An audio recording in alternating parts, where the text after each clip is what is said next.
Hey guys, today I will be working on number 3136, which is valid word. So let's read the description. A word is considered valid if it contains a minimum of 3 characters, it contains only digits and English letters, it includes at least one vowel, it includes at least one consonant. You are given a string word. Return true if word is valid, otherwise return false. Now they show you here in the notes that these are the vowels and they're uppercase, and a consonant is anything that's not a vowel. So you're given this word. This returns true because it fulfills this first condition. It's more than 3 characters, and it has one vowel and one consonant, so this would return true. Here we have B and 3. This is fewer than 3 characters, so it's false. And here we have the $sign. So this is not a consonant, so it's false.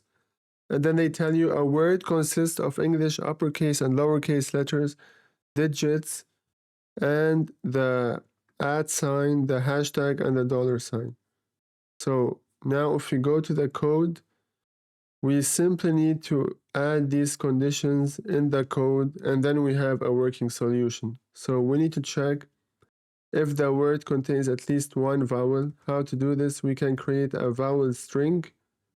So A, E, I, O, U, then A, E, I, O, U. We add both the lowercase and the uppercase, and then we need to check if it contains at least one consonant.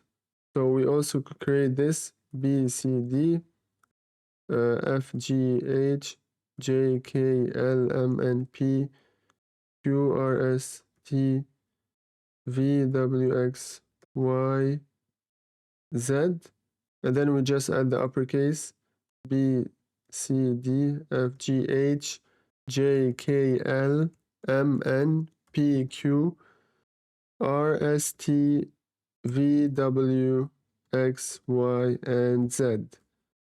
And now we simply just have to add the condition. So if at in word, so this checks if word contains the @ symbol or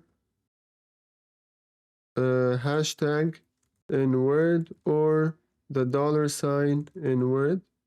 Then we also check if the length of word is less than 3, because minimum is 3 characters, or not any. Now here we need to check the vowels and the consonants. So we can use the any that will check if any of the condition is true or false. And here we can use the generator expression.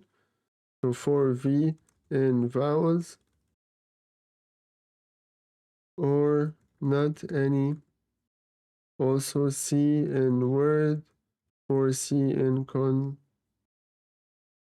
We can just copy this and then okay, return false. This would be the false condition, else return true. Now as we can see, it's a working solution, and here it also works after submitting.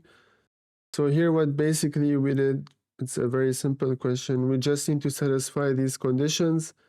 We check if we have these symbols in the word and if it's less than 3, and this here would iterate over the vowels and would check if any of these characters are in word, if at least one.